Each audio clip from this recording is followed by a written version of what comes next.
Good morning. Good morning. I'm Deacon Rufus L. Hutchins Jr., and we will be bringing you our Sunday school lesson today from the Live Baptist Church here in New Braunfels, Texas. I want to thank all of you that are gathered here and out there. Um, the subject of our Sunday school lesson today is restoring law and order. And our scripture comes from the book of Ezra, Ezra 7th chapter, 1 through 10 verse, and 23 through the 26th verse. And as we look at our lesson, the main topic we're talking about is Ezra seeks God's law. And then our main thought is that Ezra had prepared his heart to seek the law of the Lord and to do it and to teach in Israel's statutes and judgments. Now, the book of Ezra begins with the same words that Second Chronicles ended with. Now, Cyrus of Persia had overthrown the Babylonians. And Cyrus, king of Persia, took on and believed it was the best that conquered people were allowed to return to their homeland and live according to their culture. So after they had been enslaved in Babylon, this king says, y'all can go back to your homeland. So this would make it easier to control the nations under his rule. You know that when you do a little something for people, they kind of little favor towards you, right? When you do a little something. So he allowed them to come back to their homeland after they've been enslaved, right? And so the people probably feeling pretty good for this notion that was given to them. Now, although Cyrus gave credit to God, it tells us, he was like many other people who believed that various gods, with the little g, ruled different land areas, right? They worshiped them, right? They worshiped the little god. And you see, if he gave credit to the gods of the people, they would be more cooperative subjects and easier to control.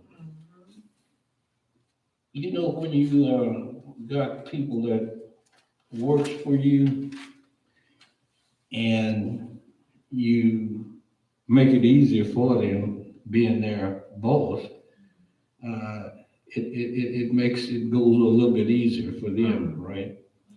You know, I've had lots of bosses, and some were not good, and some were really good.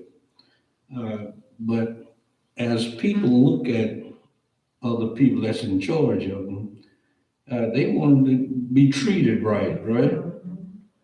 Now, return of the exiles took place in three stages, it tells us. And Ezra and Nehemiah were part of the second group of pilgrims that went back to their homelands. Now, Nehemiah, what he did, he dealt with civic leadership, you know, the town or the state, including rebuilding the walls of Jerusalem. Now, Ezra, his mission was teaching the law of the returning exiles. Okay? Now, in our lesson today, God sends Ezra as a skilled and anointed vessel to reintroduce Israel to the law and justice. Now, we all know that Moses wrote the law. Am I correct? And Ezra is proof that God wants justice for God's sacred community. He wants justice for all, right? Not just us, but justice. Now, before we dive into the particulars of this week's lesson, it's imperative that we are brought up to par with the context in which our lesson occurs. As we mentioned in the introduction, Israel had sinned by failing to honor God with justice. I guess they were just running rapidly and crazy, right? Nobody was accountable for anything. Kind of relate to that 5 years ago, okay, but not where our last president was not accountable for anything that he did. So as a result, they eventually were exiled, right? Now, as the psalmist declares God's anger, when God gets mad, he gets mad, right? You know, people didn't think Jesus got mad. Hmm? But we see in the Bible where he turned over the tables for the money changers, right? And we know that God's anger lasts only momentarily. And although weeping lasts for the night, we can always know that joy comes in the morning. Now, God reverses Israel's fortune and restores them to their promised land. Now, one thing about God, if he takes something away from you, he always gives you back more than what you had. Hmm? Ask Job, he'll tell you, right? Now, God also, what he did was prepare a priest named Ezra to tend the Israel's religious and spiritual needs. Now, first, Ezra records his lineage. You know, when we look back at where we came from, right, and our ancestors, and it's always good to kind of look that up to know that maybe you were part of kings or even something else, you know. So he records his lineage, right? Now, he established that he was a descendant of Aaron, the high priest. Now, this record was needed because the returning exiles were seeking to return to a pure form of worship of God, obeying everything that Moses had written in the law. Now, those people that were returning to prove by genealogical records that they were Israelites, they had to prove that. Now, you see, Ezra, he was a scribe, right? He was one of those that interpreted the law, right? Now, he was one who studied the law and gave interpretation to the law. And the sons of Aaron also were priests responsible for temple worship that included appropriate animals that were judged to be clean and acceptable to be used as a sacrifice. Now, the king, what he did, he granted all that Ezra had requested because you know why? God's hand was upon him, right? When God sent you out to do a task, he sent you with everything that you need. If you don't have it, you don't need it. Huh? So the Lord was influencing the hearts of Ezra and that king. Now, the requests Ezra made were made according to the Lord. Now, everything we do, we should have God in it. We should do it for the glorification of God, anything that we do. Now, the king was, what he did, he was looking to solidify Jerusalem and Judea as a temple state. Now, you see, Ezra and his companion exiles were seeking to complete the temple and then establish religious purity prescribed in the law of Moses. We keep going back to the law of Moses. Moses made that law, did he not? Hmm?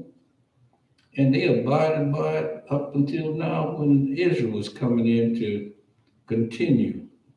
Now, Ezra, as we continue on, had prepared to return to Jerusalem.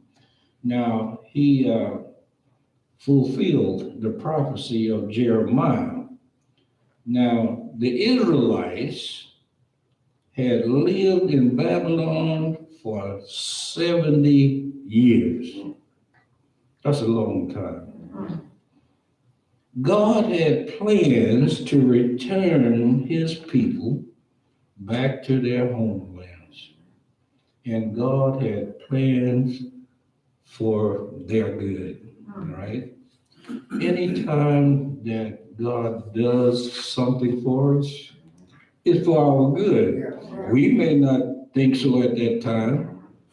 You just say, well, God could at least did this or did that, right? But he did it for your good, and he knows what's best for each and every one of us. Now, this would take place when the people sought the Lord. It says in the Bible, seek his face, right? Or just seek him, period. And if you talk to him, he'll talk to you. He'll give you the answers that you need. Now, at some point, it tells us that Ezra was moved to study the law. Now, Ezra knew from what was written in the law that he was responsible for devoting himself to knowing the law and living up to the requirements in the law and the spirit of the law. Now, as we take on a lot of things, some of us don't have the spirit of doing it. You're doing it halfway. God don't want you to do anything that he gives you halfway. He wants you to do it in spirit and to be bold, right?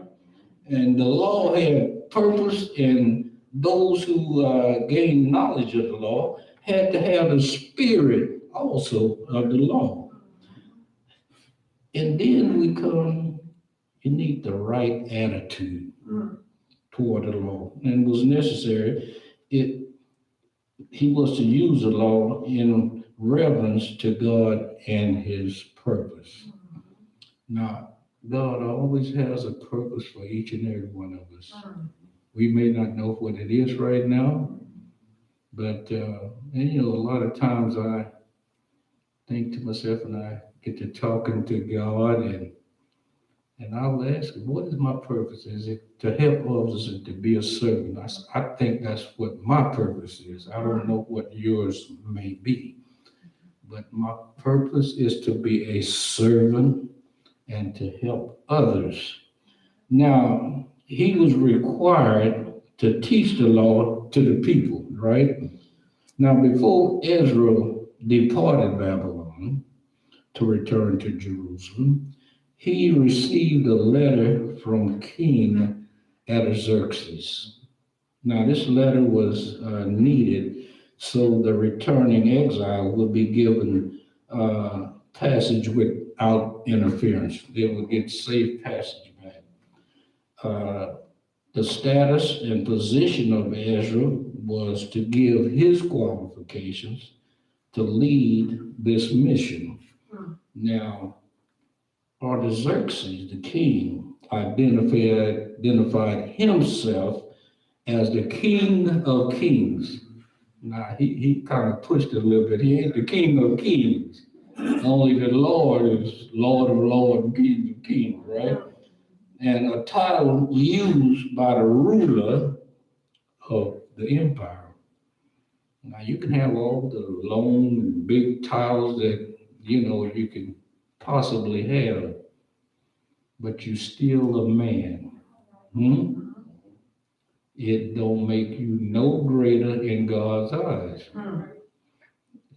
God is an equal opportunity God. He he don't discriminate. Now, Artaxerxes identified Ezra as a scribe of the law and of the God. Now, y'all hear me? The God of heaven. Now, it was fitting that the leaders of the mission to the land that belonged to the God of heaven be a person who had knowledge what the God of heaven required of his people. Now, the king, in the consultation with his counselors, gave permission to all of those that were in exiles, accompanying Ezra to return to the land of the God of heaven. So, we're getting back to where we had come from. We are out of bondage and slavery, and things are looking up, right? Now, finally, in our lesson, we note that God prioritized justice by sending Ezra. Now, even right now, we're not getting no justice. All the black people getting shot by police, and they making their way out of getting out of being having to pay for it. That's no justice.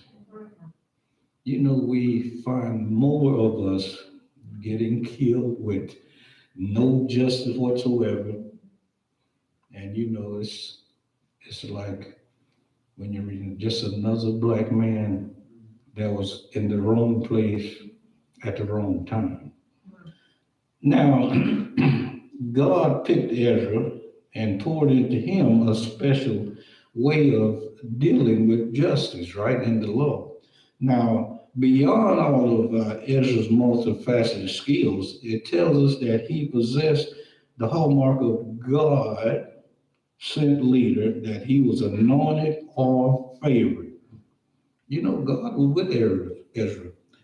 When we said favored, when God has favor in you, you're in good shape. Huh? Now, you don't want to be out of favor with God.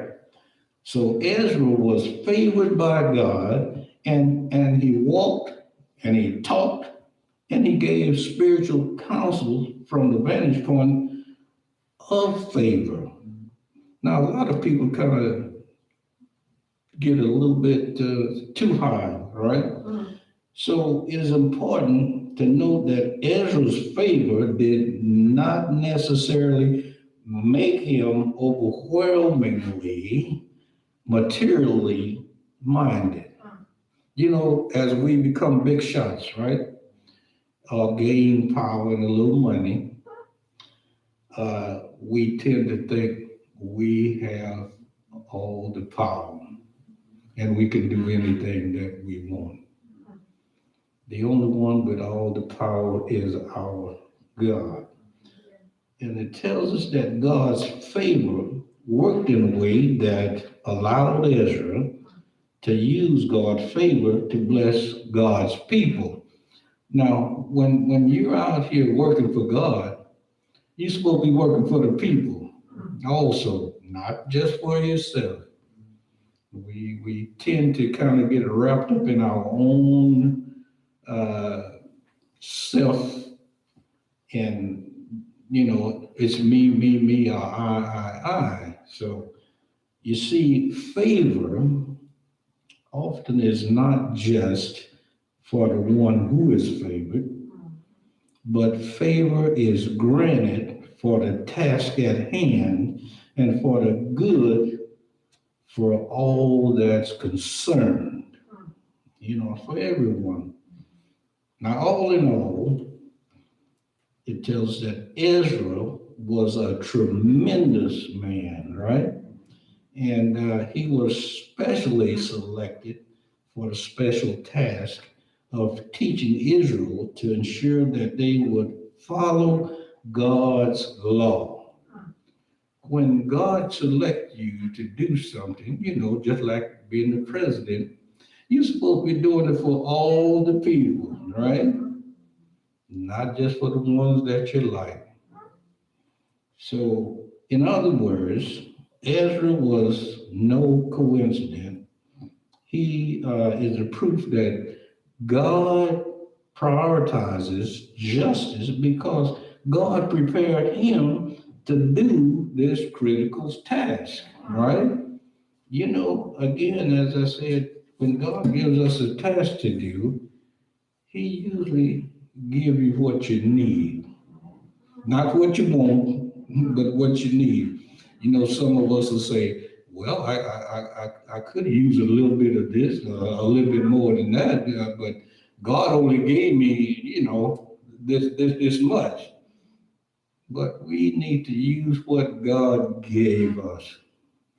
We all have uh, uh, deal in us that God looks that we have things that we're good at and some things that we're not good at. So as we come to a close in our lesson today, it reminds us that God is the ultimate power, right? Not the one that's rich. And face is the ultimate power and the face of this world and this nation. Now, we can think of God as the beginning and the end of our faith, right? Like a playwright. Now, if you know about those directors and producers and plays, it's he's like a playwright and a producer. Now, it's necessary from time to time for God to give us some great lines, to help us play our part in His production of justice in the world. That's our play, justice in the world. Now, in our lesson, it tells us God does this through Ezra and King Artaxerxes. Now, God uses a priest and a pagan king to bring about his purpose. God can use anybody and anything. Brother, what he said, he can make what? The rocks what? Cry out. Now, you see, we're talking about the gospel, right? And the gospel simply means the good news, right? Now, the gospel or good news in this lesson is that God is still in control. I don't care what you say or how you put it, God is still in control. Now, as our world around us seemingly spins out of control, we must remember that God, again, is still in control. Now, with so much divine involvement in our human affairs, we should be assured that things will indeed work out for the good, despite how they may seem at that moment. So you can assure that all the things that's going on right now in this world and in this United States with all the chaos, that God haven't forgotten us. He's still in charge. He's going to make things right. We may not think so right now, but He's going to make those accountable that has done this nation wrong. So you can believe that justice will be done. Thank you.